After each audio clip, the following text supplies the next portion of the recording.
कम से कम पानी पर हमको धान पैदा करनी पड़ेगी। 140 करोड़ व्यक्ति का दैनिक भोजन है चावल। मैं 26 साल पहले 50 किलो अपने गांव जखनी में सीड लाया था। 50 लाख कुंटल धान बुंदेलखंड से बासमती बाहर जाता है। 47,000 मैट्रिक टन बुंदेलखंड ने गेहूं यूपी सरकार को दिया। 1/3 बांदा से प्रतिदिन चित्रकूट सवारी गाड़ी में पानी जाता था मानिकपुर तक। बुंदेलखंड में एक यज्ञ चला, खेत पर मेड़ और मेड़ पर यज्ञ, पेड़, वो मेरे नाम से देश में लोग जानते। नमस्ते, मैं हूं रवींद्र गौतम और आप देख रहे हैं कमोडिटी टुडे। हमारे देश के विषय में कहा जाता है, हमने पढ़ा है, आप लोगों ने भी पढ़ा होगा कि हमारा देश कृषि प्रधान क्षेत्र है। अगर कृषि प्रधान क्षेत्र है हमारा देश, जहाँ पे यानी कि कृषि ही होती है, यहाँ के लोग कृषि ही करते हैं, खेती करते हैं। और खेती किससे होती है? खेती होती है पानी से। हमारे देश में आज भी आप सुनते हैं कि यहाँ सूखा है, वहां सूखा है। महाराष्ट्र की कई जगह आप सुनते होंगे, बुंदेलखंड में सुनते हैं कि भाई यहाँ पे पानी की कमी है। और पानी की यदि कमी होती है तो खेती नहीं हो पाती है। और जब हम कुछ एक्सपोर्ट्स की बात करते हैं तो भी कुछ लोग जो वाटर एनवायरनमेंट के ऊपर काम करते हैं, वाटर कंजर्वेशन के ऊपर काम करते हैं, उनका कहना है कि भाई हम एक्सपोर्ट ना करें, इससे हमारा पानी बाहर जाता है और हमारा वाटर लेवल इससे कम हो सकता है।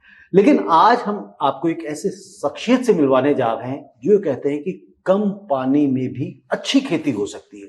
अच्छा, अच्छी खेती कम पानी से, बहुत सारी ऐसी फसलें होंगी जिनमें कम पानी की आवश्यकता होती होगी। लेकिन एक क्रॉप यानी कि इंडियन राइस एक्सपोर्टर्स फेडरेशन, जिनका ये पावर्ड बाई कमोडिटी टुडे को जो पावर्ड करते हैं, इंडियन राइस एक्सपोर्टर्स फेडरेशन, यानी कि जो राइस का काम करते हैं, चावल का ही काम करते हैं, तो चावल के लिए सबसे ज्यादा पानी की खपत होती है, सबसे ज्यादा पानी लगता है, ऐसा कहा जाता है, ऐसा माना जाता है।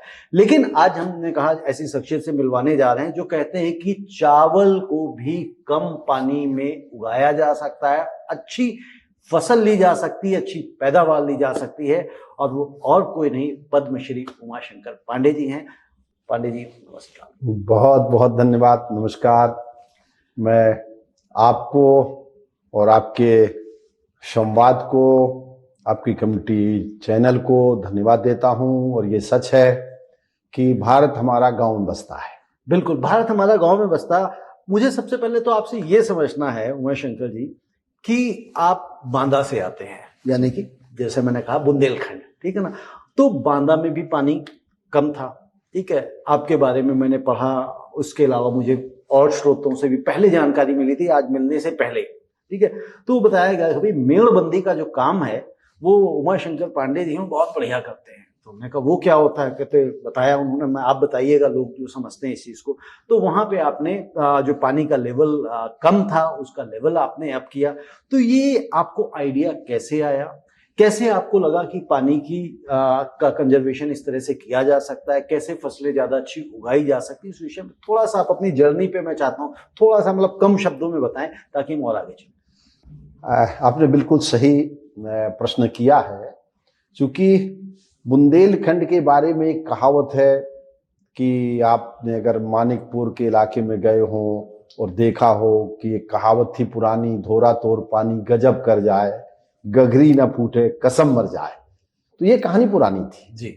और जब बुंदेलखंड में एक यज्ञ चला, खेत पर मेड़ और मेड़ पर यज्ञ, पेड़, वो मेरे नाम से देश में लोग जानते, मेरा नहीं है, पुरखों का है और सदियों से मेड़बंदी होती रही है।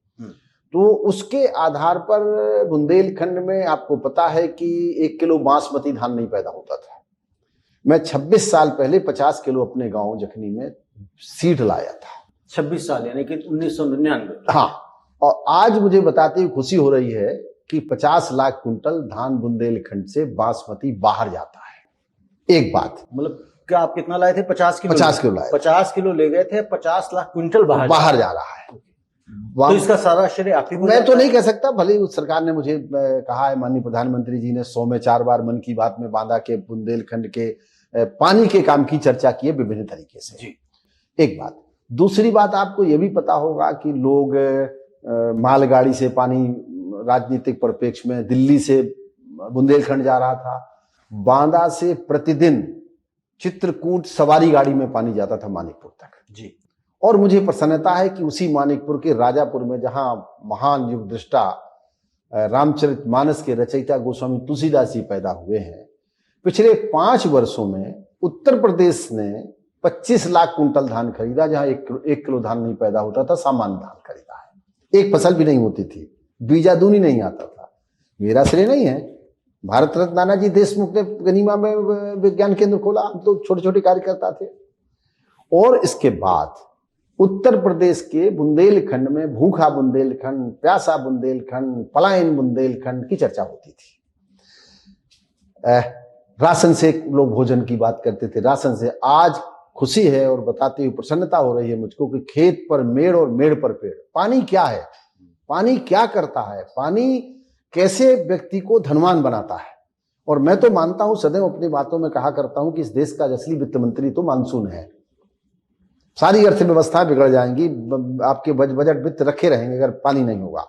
और उसका उदाहरण बुंदेलखंड के बांदा जनपद, बांदा मंडल ने उत्तर प्रदेश में सर्वाधिक गेहूं बेचा यूपी सरकार को।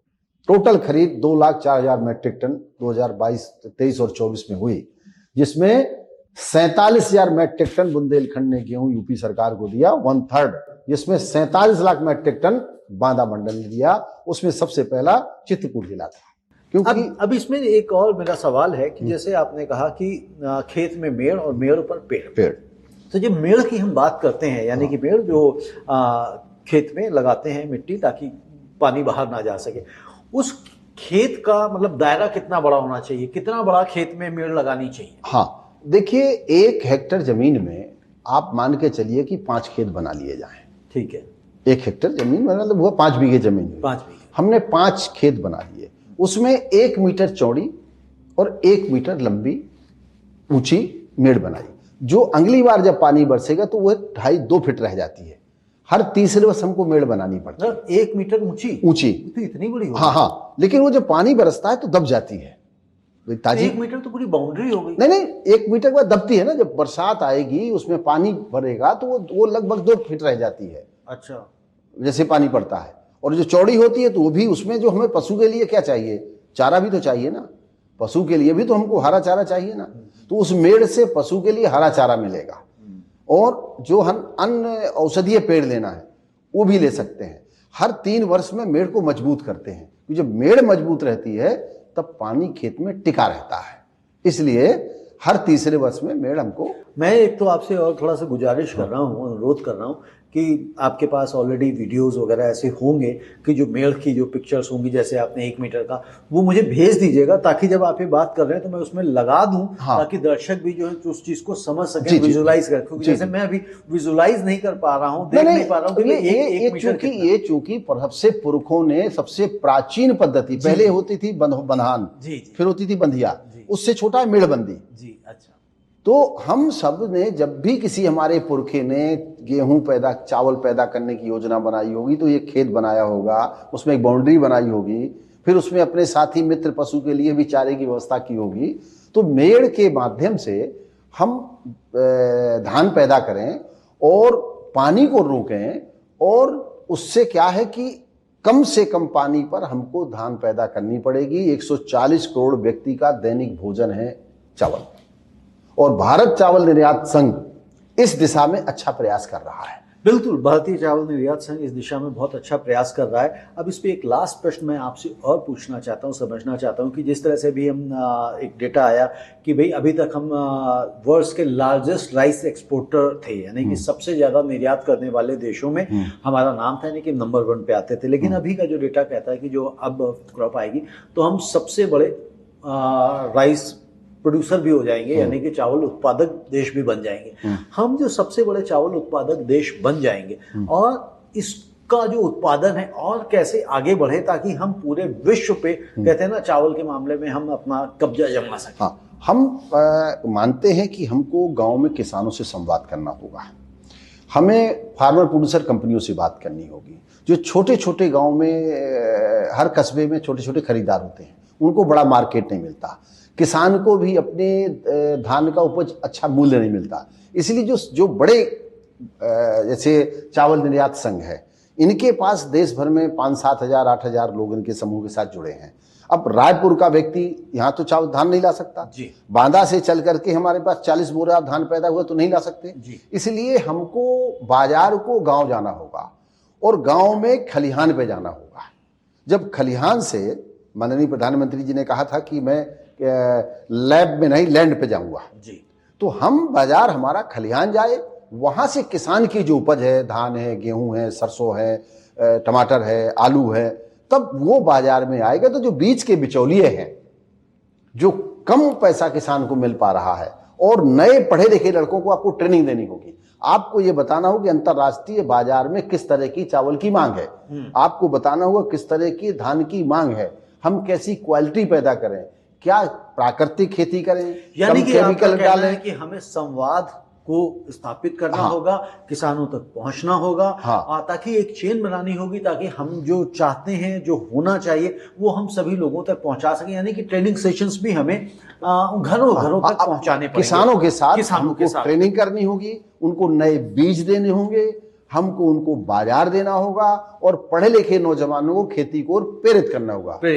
अब एक लास्ट क्वेश्चन मैं आपसे पूछना चाहता हूं। अभी भारत इंटरनेशनल राइस कॉन्फ्रेंस अभी संपन्न हुआ, आप उसमें आए।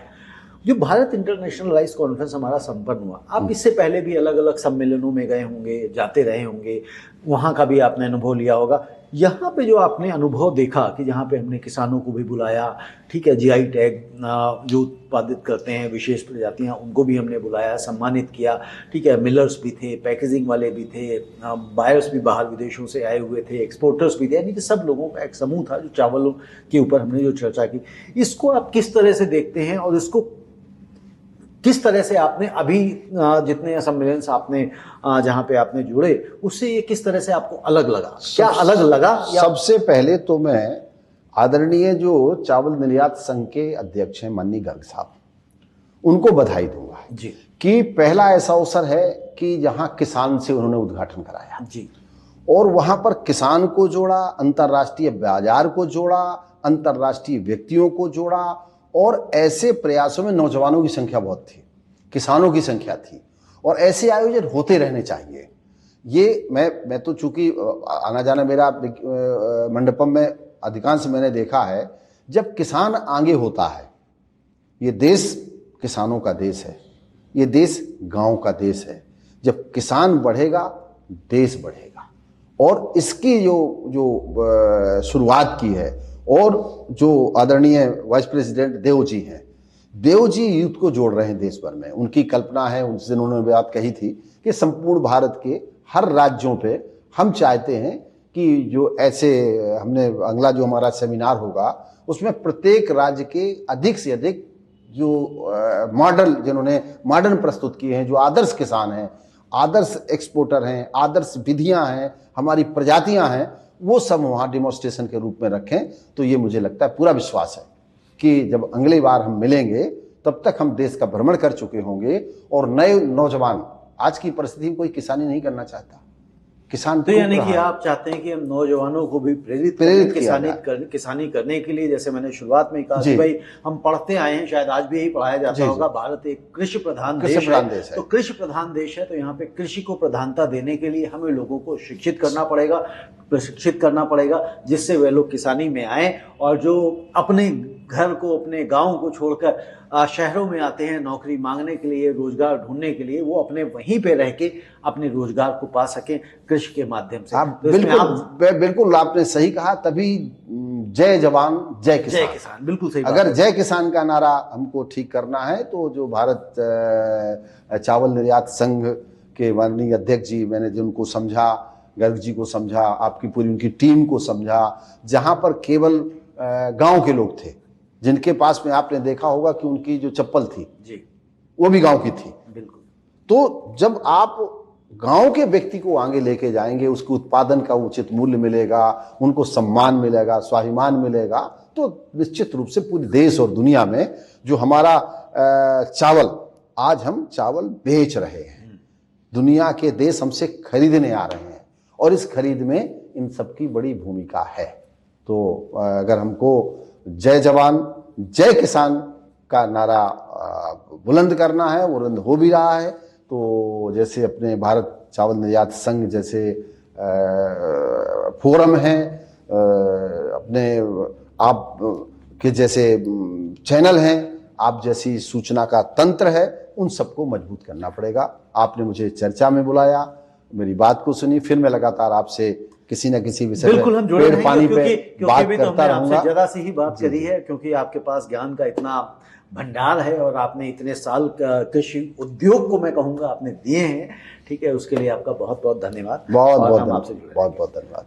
तो दर्शकों, ये थे आज हमारे साथ उमाशंकर पांडे जी, जो चावल के क्षेत्र में काम कर रहे हैं। हालांकि इन्हें ना जल योद्धा कहा जाता है, और जल योद्धा का मतलब है कि ये चावल या किसी भी तरह की खेती में जहाँ से बुंदेलखंड से आते हैं, जहाँ पे पानी की बहुत ही कमी, आपने सुना इन्होंने कहा कि पहले यहाँ से पानी किस में आता था, मालगाड़ियों से आता था और ट्रेन रेलगाड़ी से आता था, लेकिन आज वहाँ से चावल भेजा जा रहा है। तो ये सब इनके प्रयासों से ही सफल हो सका है, और हम आगे फिर इनसे चर्चा करते रहेंगे और हम समझेंगे कि और कैसे किसानी को बेहतर किया जाए, कैसे चावल का उत्पादन बढ़ाया जाए, किस तरह से पानी की खपत उसमें कम करी जाए, ताकि जो वाटर कंजर्वेशन की भी बात चलती है कि भाई अगर हम एक्सपोर्ट करते हैं तो अपना वाटर भी एक्सपोर्ट कर रहे हैं, तो इस पे हम लोगों को समझा सकें, बता सकें कि वाटर कंजर्वेशन के माध्यम से हम किस तरह से एक्स्ट्रा चावल पैदा कर सकते हैं और पानी की हमारी जो खपत है हम उसे घटा सकते हैं। बहुत बहुत धन्यवाद। नमस्ते।